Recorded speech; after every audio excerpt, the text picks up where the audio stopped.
not able to rescue these rifles just yet. They need to continue to hit shots as Speedak gets a shot through the smoke while no scoping, and now Mopaz is going to be burned alive. Someone needs to go big here, and it might be all on the back of Smooya as he still has 2 more to find, and luckily has Shock alive with 1 HP.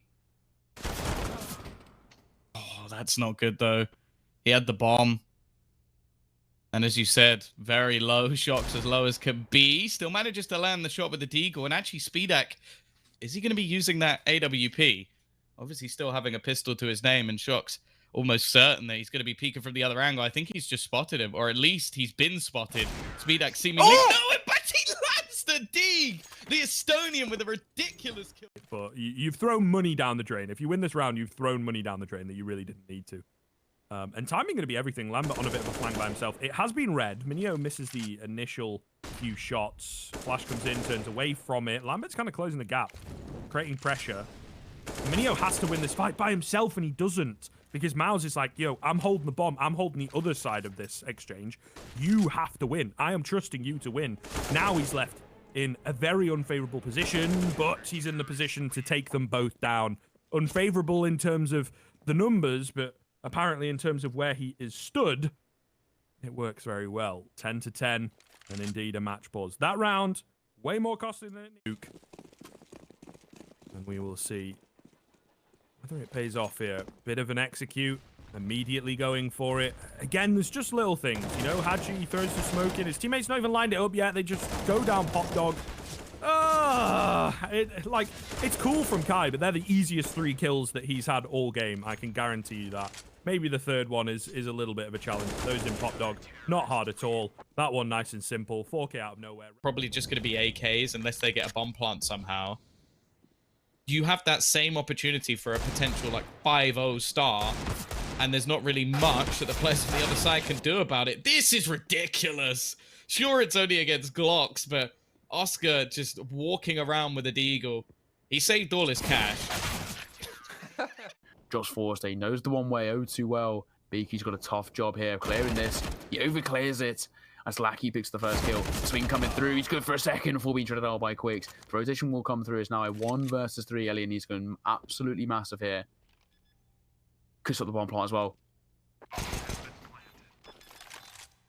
Actually didn't stop it. He could have really stopped it there, but chose not to. Now he's left in a 1 versus 2. Made it a 1 versus 1. That's really well played from him. Planted 4 short. Clearing this angle will be tough. Oh my god, what a flick from Elian. That was absolutely insane. That was a ridiculous shot as Windstrike pick up a 16. You know what, bro? Just keep going. Go on. Ace is yours. I don't mind. Happy to just chill. Not like Spiddy's having a bad game by any stretch, but the fact that this has come back into a 2v2, Neofrag has retrieved himself an AWP, but B-Stick, 48 HP and an MP9 is not ideal. Positioning's not bad. Might be able to make things a bit awkward as they go pushing in, but the problem is I'm never really a fan of an ult in the connector, and Faven is reading them like a book. Every timing, every push. He's got it spot on so far. Is he going to predict the Palace peak? He is! What an ace from Faven! You can... Skade could level out this scoreline. They're quite confident in their abilities to win it, and they're doing absolutely that. They push right through, they find all the kills with the pistols. Rainwaker even gets a team kill on the ships in a scenario where they really can't afford it. Now he's got a 1-on-4, they can't jump, but he's got it into a 1-on-2. He runs out of bullets though, the 1 versus 1. Both players so low, but Rainwaker with the 4K, the 1 versus 4 clutch. Make it an ace, considering he killed his teammate. Absolutely unbelievable. I mean, that's a big mistake there from Ago to not be... Jayo. Or who's just going to 180 onto Lollipop and shut down one of the big fraggers. Flashbang going into long to allow him to go for the peak if he wants, or at least deny the player from pushing up further. But that's Smoke going to deny him the vision onto MDS, who pushes up and gets the 1v1 against Mopaz. Now Smooya left alone against 2. Sitting behind Truck, time is taken away. He gets the kill onto MDS, leaving it down to the 1-on-1. Jayo looking for the multi-frag once again, and he's not going to hit it. Smooya connects the shot with a quick flick.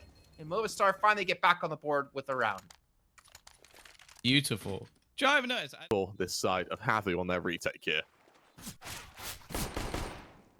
Early contact as Noidos, he's able to find the first elsewhere. X7 comes out from Monster with his location known, does the odd bit of damage, and now this plant isn't for these last members. Instead, Ariel, he's actually swarmed. X7 good for one, runs out of ammo, heads back to that bomb, taps it once, finishes the job on Nikodos, and suddenly is there enough time?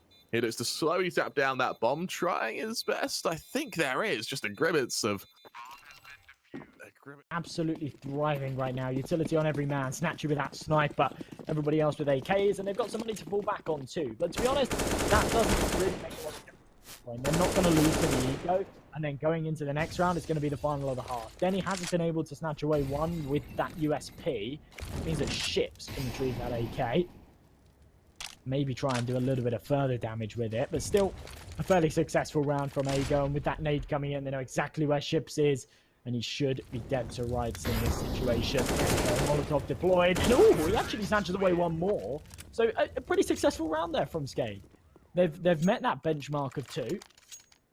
I think they'll be... Head off like it's nothing. And so now Shiro up through the short side. 1 versus 3 to try and find. And even though he's been great in clutches, this one might be a little too far gone. Peeks out with the AWP. First man down. Electronic going to offer himself up as well.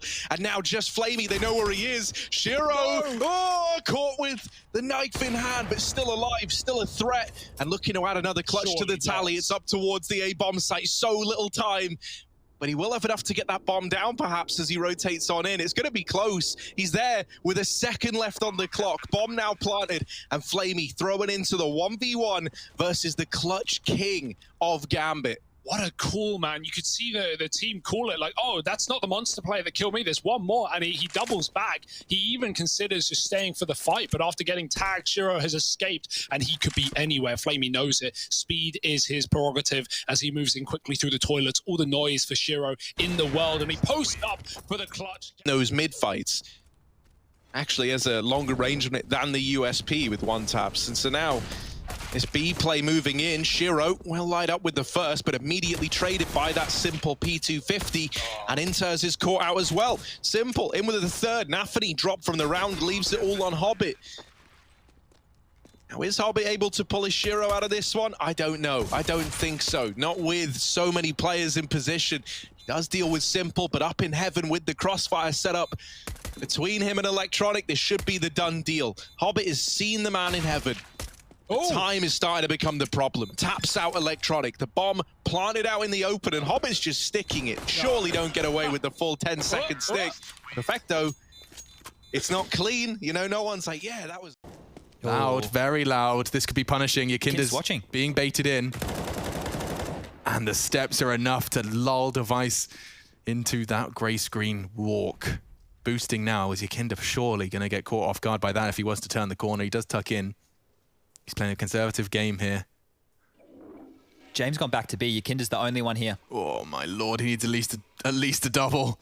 They're going to surge forward. If they don't check him, he's got the likelihood of this multi-kill really does increase his magic, and he does find it. Surely he's paranoid. Oh, what an adjustment. Oh, he takes the third. Close the ace. I think he might as well. 4 down. It is Astralis whimpering out of overpass. VP picked this and prove.